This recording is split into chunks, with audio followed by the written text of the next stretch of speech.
Hi, welcome to another exciting edition of Ion Travel. My name's Tim Allen, your show host. And I'm Amy Rogers, and we're checking out some beautiful and exotic destinations, and we're going to share them with you throughout our series of Ion Travel. Each and every week, we're going to bring you exciting travel destinations. We're going to bring you attractions, cruise ship travel. Hey, how about some RV travel? You're going to need some tips on RVs, even perhaps some motorcycle travel as well. And no matter who you're traveling with or your price point, we're going to bring something for everyone so that all of you can get out and get that vacation you deserve with your friends and family. So welcome to Ion Travel, and all this fun's going to happen right about now.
Here at the Florida Aquarium, we tell water's story from its rainfall all the way out to the deep sea. And as you follow its path, it takes you into the wetlands, where first you can see fresh water and the bubbling up from the springs. You can see river otters and alligators in there, lots of freshwater animals and birds. And then the fresh water starts to mix with the salt water. And as we get into the brackish area, you can see lots of mangrove forests in there. And then after that, the water flows into the shallow seas, if you will, where there are bays and beaches. That's our second gallery. And there you can start to see small sharks and larger fish. And after that, you walk into the coral reef gallery. 500,000 gallons of water and about 2,300 different fish. And we actually allow guests to swim in there. It's called Swim with the Fishes, and it's for anyone over the age of 6 who's comfortable in the water. It's really a magnificent way to get up close and personal with some amazing animals. And then finally into our last gallery, Sea Hunt, where the top ocean predators are. And there's where we're going to find Shark Bay. In Shark Bay, we've got 5 different species of shark from around the world, including the intimidating sand tiger shark. And basically from there, we actually allow certified scuba divers to get in that tank as well. It's called Dive with the Sharks. Both of our exhibits in the coral reefs and in Shark Bay, we do interactive programs with divers, where our divers will actually talk back to you in the gallery and answer questions and tell you really educational information about some of the things that go on in the habitats found around Florida. Our wetlands gallery is really a remarkable place. It's enclosed in an 1,100 panel glass dome, which is in the shape of a nautilus shell. And in the wetlands, you can find lots of different plants and animals. In fact, we've got more than 5,000 different plants and animals in there.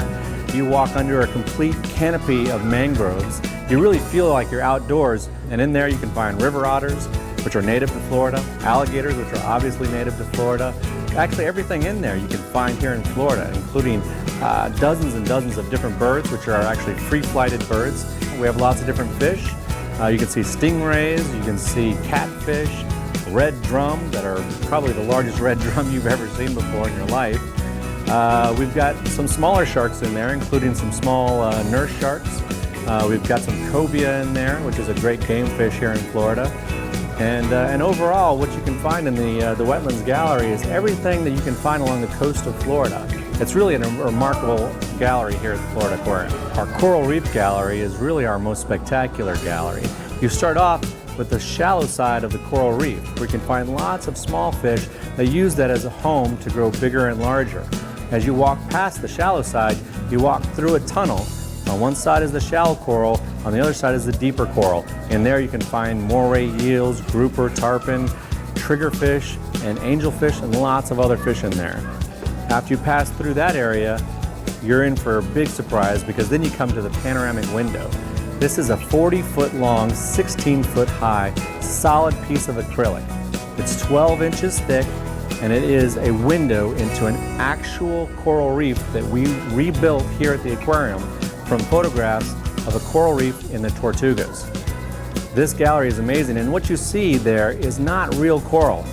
In addition to the coral reef, there's a great exhibit just behind it called Dragons Down Under. And it's all about the leafy sea dragons and the weedy sea dragons that you can find in Australia. They are one of the most exotic type of fish out there. And in fact, you can look into the tank that they're in and oftentimes not even tell them from the kelp that they look so much like. We have a couple of touch tanks here at the aquarium. Downstairs in the lobby, we have our stingray and bamboo shark touch tank. And upstairs, we have the no bone zone. That's a Pacific Waters touch tank. So it's a little chilly, but it's a lot of fun, and you can touch anemone and starfish. The Florida Aquarium is home to a lot of different exhibits, and a lot of those exhibits portray coral, but we really only have 3 locations in the aquarium where we have real live coral. One of those locations is upstairs next to No Bone Zone. It's a beautiful exhibit of natural coral, and it's a way that we can tell people and show people what real coral looks like and show its really true beauty. Because if we were to take that much coral out of the oceans to kind of create our other exhibits, we'd be devastating those areas, and we don't want to do that. So we have small exhibits that really do show a beautiful, beautiful side to the waters that surround this beautiful state.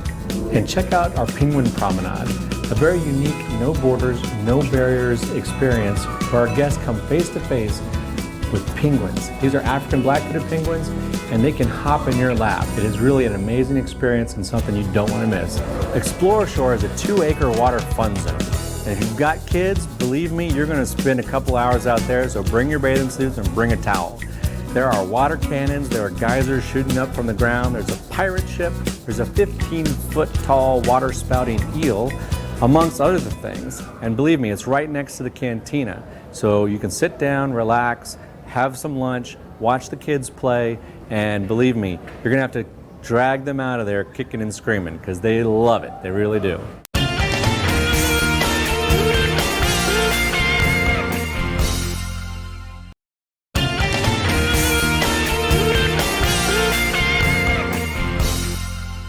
One of the great things that we offer here at the Florida Aquarium is a chance to go out into the bay and learn about that really important resource here in Tampa.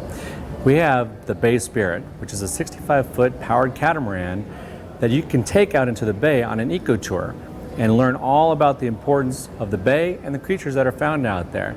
You're going to be able to see wild dolphin in their natural environment. You're going to be able to see entire islands dedicated to bird preserve. And I'll tell you what, if you want to spend an hour and a half out in the wonderful weather of Florida, that's a great thing to do. You'll also get to see Fantasy Island, a spoil island that was created from dredge material that we have taken under our wing at the aquarium and turned into an outdoor classroom. It's a great place for kids to go and learn about the importance of the natural environment and get hands-on experience with what's out there. The name of the island is Fantasy Island, and that goes back to before the Florida Aquarium. So it was mapped onto the local maps in this area, the navigational maps. And it was covered with invasive Brazilian pepper and lead tree. And we decided that we could come in and remove those invasives and plant native plants indicative to an island habitat and recreate or restore this spoil island from invasives, non-usable space to a model native plant island that people could visit and you know, kind of get an idea of what it would be like on an island here in Tampa Bay. We do bring a lot of educational groups out to do mainly seining on the outer edges of the island and more aquatic activities. We've had lots of school groups come out to keep the Spartina growing along the outer banks of the island to keep it from moving or washing away. We have a lot of oyster bars and oyster shell reefs that we've created with Tampa Bay Watch. So it's a good partnership with both the Port Authority, Tampa Bay Watch, and other local organizations that are into conservation and restoration. So it gives everybody an opportunity to kind of get involved with that locally. The blue roofs are kiosks along the trail. There's actually a loop trail on the island that was created with the Brazilian pepper mulch that the Brazilian peppers that we took down and then put them through chippers, and it created mulch, and we used that to create a loop trail so that people could kind of walk through the island. There's also a larger roof that is over the shelter area, so if you wanted to go and get out of the sun and get a cold drink while you're on the island, there's the opportunity to do that. Basically, it's a short trip, 10-15 minute trip out to the island and circling around the island. There's often dolphins in the water at this time when you're circling around. It's a good chance to get out on the water when in the middle of a busy day, or if you just don't want to go to an island in the Caribbean, you can kind of get a little fix right here in Tampa Bay.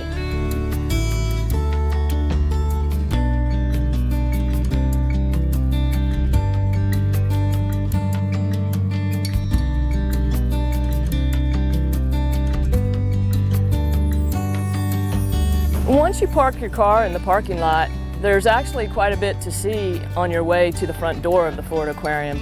In the parking lot, we've actually partnered with Swift Mud to create some stormwater ponds that will treat the water with the plant material that's in the ponds before the water enters the bay, which is very close. So all the vegetated swales that are between the parking spots are actually treating the stormwater as it comes through the system and into the ponds. And then around the pond, we have lots of Florida native aquatic plants like pickerel weed and the bulrush and water lilies, and we have a few invasives, but we try to keep the cattails and the invasives down. And there's no chemicals being used in the treatments of these ponds. It's all natural, so that the water is clean as it enters into the bay. So we want to do our part to clean up the water that comes into our system before it enters the bay. And then as you're walking through these two retention ponds, you'll see a lot of butterfly plants and perennial borders that have a lot of perennial salvia coccinea and some pentas and lantana that the butterflies are really attracted to. So you'll see lots of butterflies on the way in. And then as you actually get closer to the building, before you enter the building, we have some circular planters in our queuing garden, and each planter is a representative of different habitats that you will find in Florida, such as a hammock or a scrub or a wetland or a dune habitat. And a lot of people really like to see, this is the Florida native plants that you would see on a dune, like railroad vine and sea oats and dune sunflower. And a lot of people want to do those same things in their yards. So they're getting ideas to go native, and as you actually get into the wetlands area, there's different types of plant material and different perennials that are in flower that will also be attracting butterflies. And then inside, we have one of the largest interior exhibits of Florida native plants inside the wetlands dome. And those plants are all Florida natives. Well, each habitat, like the streams that you would come across, has like the buttonbush, and it has a red maple and some different ferns, because a lot of the ferns that you would find along the stream banks, like the royal ferns and the cinnamon ferns. And then as you go through where you see the gators, they're living in a habitat that's full of sawgrass and Fakahatchee grass, and there's a few cypress trees in there. And then as you go further on into where the cypress swamp is in the wetlands exhibit, we have all kinds of pond cypress and bald cypress surrounding that area, so you could see what you would normally see in a swamp habitat. And then we have a lot of orchids and things that you would see if you were down in the Fakahatchee swamp. So as you go through and past that area, you come into a mangrove exhibit, which has very large, mature red mangroves, and then behind those are the white and the black mangroves and some buttonwoods that you would normally see as the four mangroves in nature. If you need to step outside, you can enjoy a beautiful butterfly garden that we've created on the second deck. And this butterfly garden was created to make a concrete, barren space look more attractive for our guests, but at the same time, it's a nice little way station for butterflies that happen to be coming through the area. We have plants such as gold lantana and pentas that attract the butterflies, but we also have the larval plants like the passion vine. I've got a key lime tree in there, which is a swallowtail attractor for the larval stage. And we have parsley planted underneath the pot so that the caterpillars have something to eat. And we're actually have a life cycle of butterflies going on up there on the second deck in the middle of a concrete city. And it's really nice. It's a nice little oasis in the middle of the city. Take an opportunity to come to the Florida Aquarium. It's a great place to bring the kids. The whole family is going to enjoy it. In fact, we're one of the best aquariums in the country for kids and for families. This is a place where you can spend all day or spend a few hours. Regardless, you're going to come in and have a wonderful time. It's a great location to not just learn about our environment, but have a great time doing it. This is the place to come if you're in the Tampa Bay area.